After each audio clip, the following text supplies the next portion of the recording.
Hush, little baby, breathing so calm. He'll protect us all and keep us from harm. Hush, little baby, still and serene. You are a Muslim Islam. Be pure and small. Bismillah ar-Rahman ar-Rahim. Alhamdulillah wa salatu wa salamu ala Rasulillah. Welcome to Peace TV. Today we are going to continue our discussion about the same topic, which is about how to make our teaching effective. In the past, we talked about 6 or 7 subtopics that fall under the same theme, and we ended with how to engage as many students as possible. We said that one way of engaging students is by making or thinking of different activities and different games that would make the majority of the students involved are engaged in the lesson. A good mix between, as we mentioned before, a good mix between group work and individual work or independent work. Today we think of a good mix between critical or open question and closed question. In other words, this falls under something is known as questioning strategy. What is the strategy of the teacher? And this is something you remember when I ask you what are the things that you put in the lesson plan. The questioning strategy. If you have any book, look at the examples, the questions that come at the end of the lesson, and see what type. A group of books, I was looking into them, and I've seen all the questions. They are information questions. They are memory-based questions. They are closed questions. You see what I'm saying? When did this happen? Did this happen or not? Who did that? What happened in year this and this and this? All these question words tell you about the nature of the questions in the lesson. These questions are okay, but they are straightforward. They don't need anybody who is smart to answer them. You just see when, and you look at the thing, right? And all of them depend on the memory of the person, how strong his memory or her memory is. This is okay, but they should not be the whole questions. There should be other type of questions that would make the student think. We call them open questions. They don't have one answer. They don't have one single answer. When I say that, when were you born? You tell me 1973, right? This one single answer. All students have the same answer, right? But if I say to you, go out, do you expect the answer will be the same from everyone? Definitely no, right? Okay, imagine yourself in a studio much bigger than this. What will happen? What is the result of having this? Can you compare this situation with this situation? Again, you don't get the same answers, right? Because we think differently.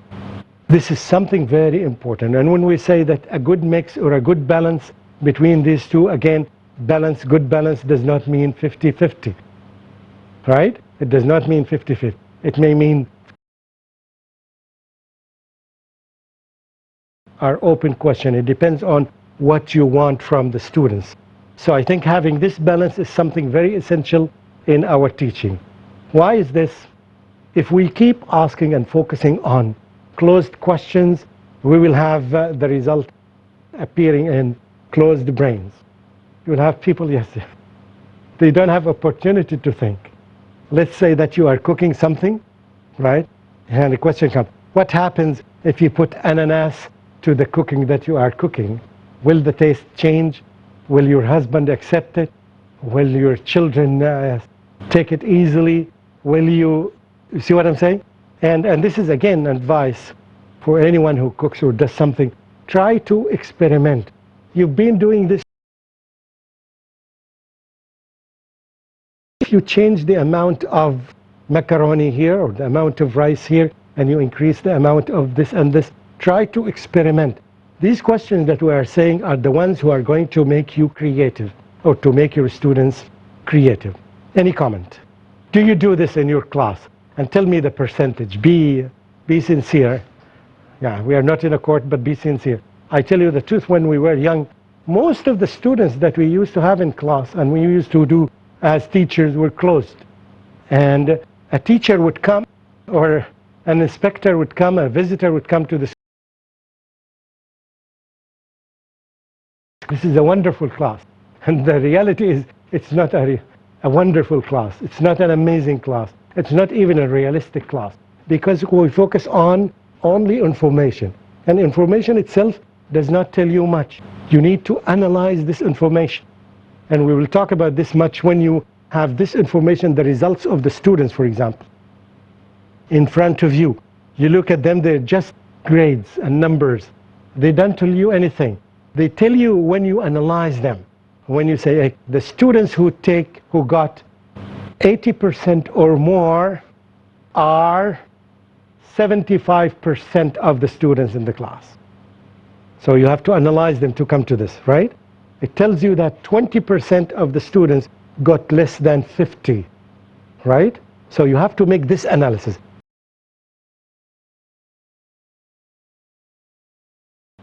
You need to analyze this data. Yes, any comment? Somebody was about to comment here. Yes, we'll get one here first. Yes. Assalamu alaikum. Alaikum salam. It's a very good idea of the open-ended questions, but me as a teacher in class, I face difficulty wherein there are just few children who are able to answer such questions. Okay. If the majority of the class does not comprehend or cannot answer that challenging question, how can we bring up those children to that level? Or how can it be a help to them? Okay. If there is gap in your question, you have to lower your question. So to fill this gap between the closed and the open one. So you shouldn't, I'll give you an example. Critical thinking, right? Open question that is easy to answer, and another one is more complex to answer. I'll ask you to do this, to say that it's not just one. No, you can put them in different levels. So you can do that. You fill the gaps. And I remember you can move from here to here in 3 steps, or you can move from here to here in 5 steps, or in 10 steps, depending on the quality of the students that you have. If you try in 3 steps and they reach there in 3 steps, wonderful. If they don't reach there, so try the 5 steps, try the 7 steps, try the 9 steps until you reach there, right? And in this way, they will improve. Once they get used to this, they will improve. Okay, this is, I think, a very good comment. Yeah. Something related to knowledge-based questions and application-based questions? It's not that. It's related to memory questions and thinking questions. Question that requires thinking, right? If I ask how many students in the class, the answer would be the same. It doesn't need a lot of thinking. It needs somebody who knows how to count, and he would get the answer, right? It doesn't need thinking, okay? Okay, if I ask you, how many students can this room hold, right? It's the same question that began with how many, right? But the first how many has one answer. The second how many, it needs some people to think. Desk here, and I put another desk here, so I can add 2 people here on the same desk, and instead of 1, he starts to think, right? Thinking process now. The first one didn't need him to think. You see what I'm saying? Although both of them begin with the same beginning, how many, right? Is this clear? Good. With thinking question, the problem is, how do I grade them? How do I give them marks? And will it be accepted by parents? Okay, very good.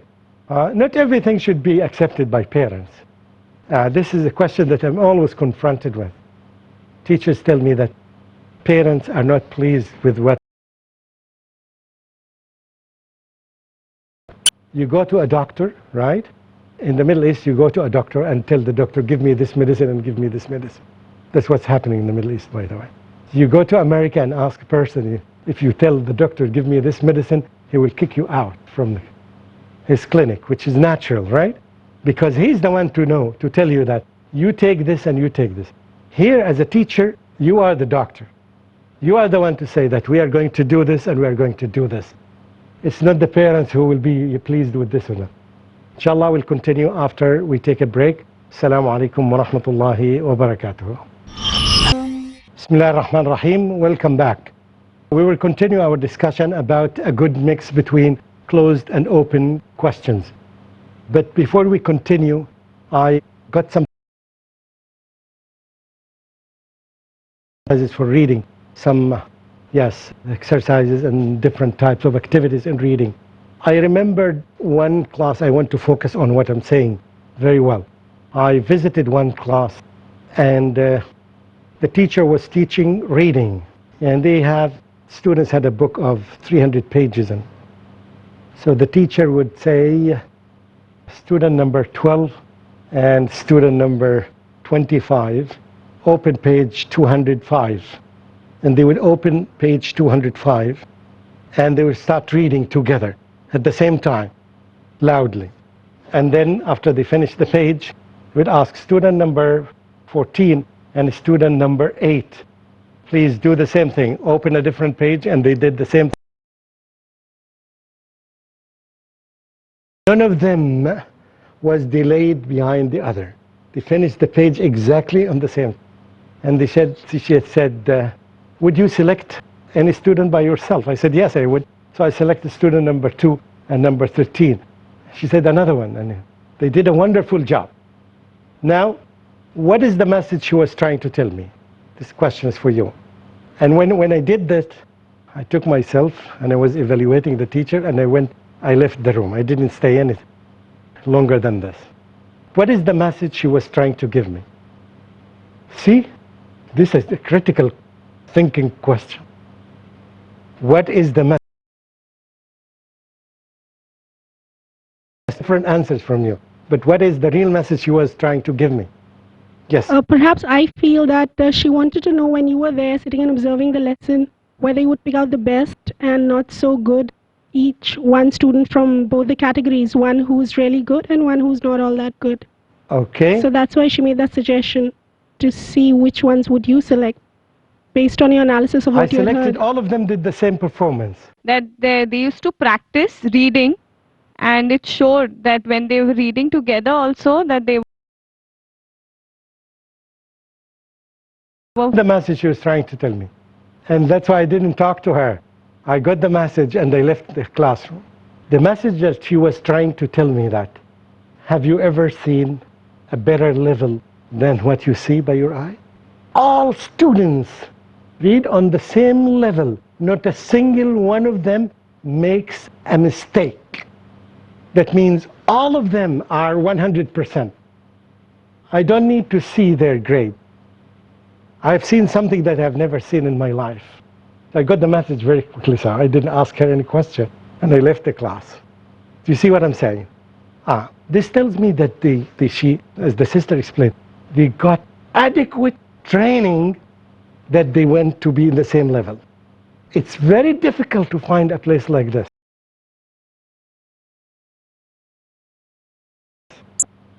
That when any two students can read at the same time, I will try any of you to read right now. Get a microphone and get a microphone. Yes, one is here and one is here. You read at the same time. I don't want to see gaps in your reading. Can we try this? I'm just trying to prove how difficult it is. Okay. Okay, good. Or at least you didn't take enough training. You have the paper now. Okay? The two sisters would read. Read the first paragraph. Okay? I'll begin with 3, 3, 2, 1. Okay? 3, 2, 1. Go. Muslims perform salah 5 times a day. These 5 salahs fall perfectly within the transitional periods of the day: dawn, noon, afternoon, evening, and night. This distribution helps organize the busy daily life and makes the relationship with the Creator continuous. Some miss, huh? You see? Okay. So I think after training you will get it. After training. But it tells me, I was so pleased to see the students are doing this. They were in grade 11, yeah. So again, training makes perfect, and this is a very good exercise. I hope you write it, and I hope you do it in your class. And you can move from 2 students to 3 students, and everybody, when a parent comes to you say that you're not doing a good job, let the parent see what you're doing. Okay? So my students are not making mistakes and reading at the same pace, right? Right? So this is something very good. I wanted to share it with you. Jazakumullahu khair. Excuse me, brother. Doing some, for example, a drama scene, and Yeah. we're doing the reading. Now, the kind of style a different child will read, or dialogue will differ. Yeah. So how will they read it the same manner? Yeah, but this is again the same thing. You can apply this in hadith. You can apply this when they are reading a book of tafsir.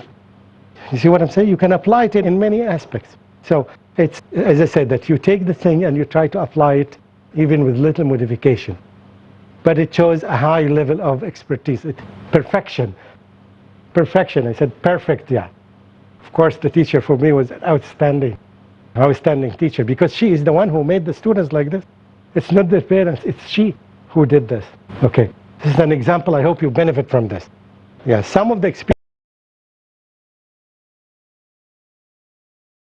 but we need to share the experience. This is the good practices that we were talking about.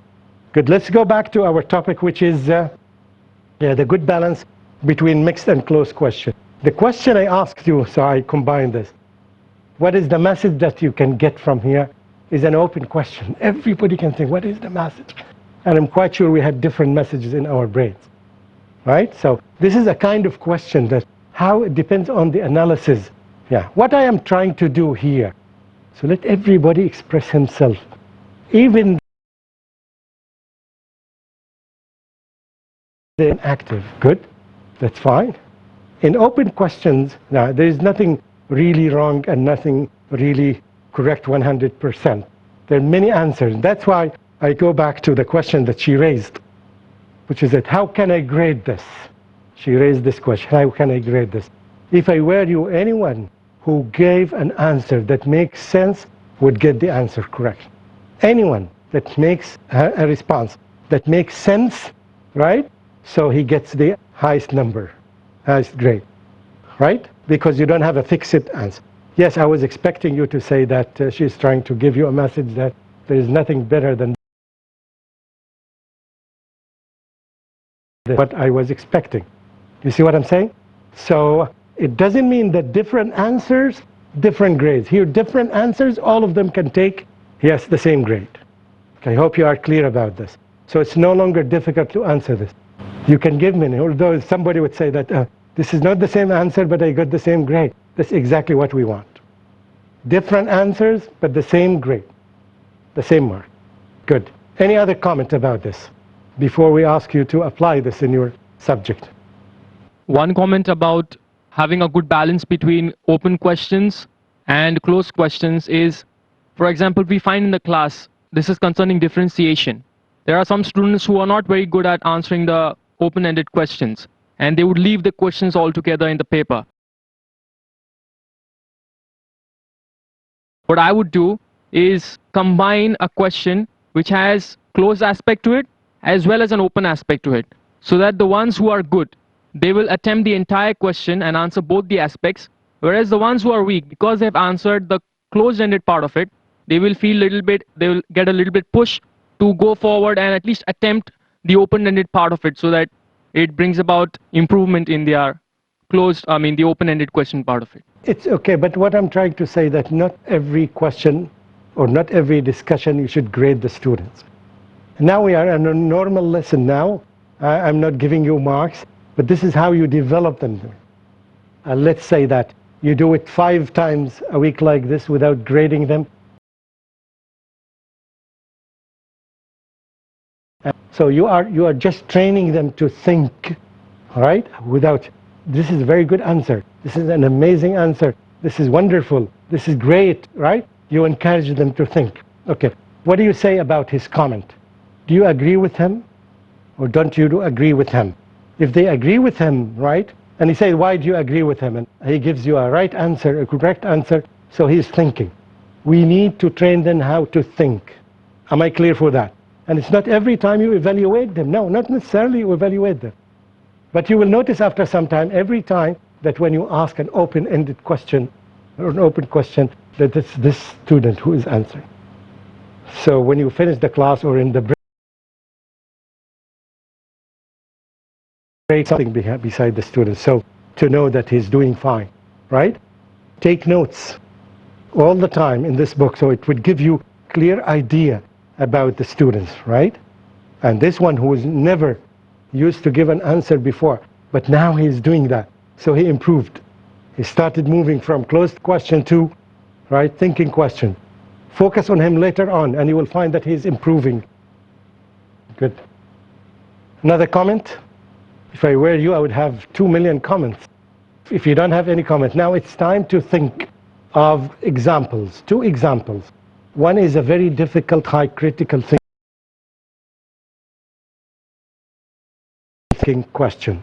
And you have to think of the subject matter, the grade, and the 2 questions. We will take this assignment and you can do them even in the break. The example that I gave you right now is a very high thinking. What is the message he is trying to give? I'll give you an example, simple example. When during the 1973 war between the Arabs and Israel, yes, Kissinger was worried about the use of oil. If the Arabs are going to use the oil as a weapon in the war. So he visited Saudi Arabia, Kissinger. So he visited King Faisal at that time. King Faisal received him in a huge tent, and he presented to him dates and milk and very simple food. Then Kissinger didn't stay long. He got the message from King Faisal. What was the message King Faisal was trying to give to Kissinger? Yes? The message that King Faisal was trying to give to Kissinger was that we don't require the money that we get from your oil. We can in some way that we are living, and if we stop it, you who are going to be in trouble, not us. Okay? He said, listen, because of course he knew that the West can destroy the oil. He said that we got used to this life. We can live in tents, we can eat dates, and we can eat milk. We don't care about this. In other words, he's saying that we are going to use the oil as a weapon, whether you like it or not. So this was the message. So Kissinger understood the message very clearly. Okay, you got it? So this is an example to let you think. This is, of course, high order thinking. Okay? Good. Jazakumullah khair. This is the end of this episode, and I hope, inshallah, in the coming episode we continue talking. Little baby, pure and small, he created you, he created us all. Hush, little baby, don't you fear, we're never alone when Allah's so near. Hush, little baby, breathing so calm, he'll protect us all and keep us from harm. Hush, little baby, still and serene, you are a Muslim, Islam. Be pure and small, he created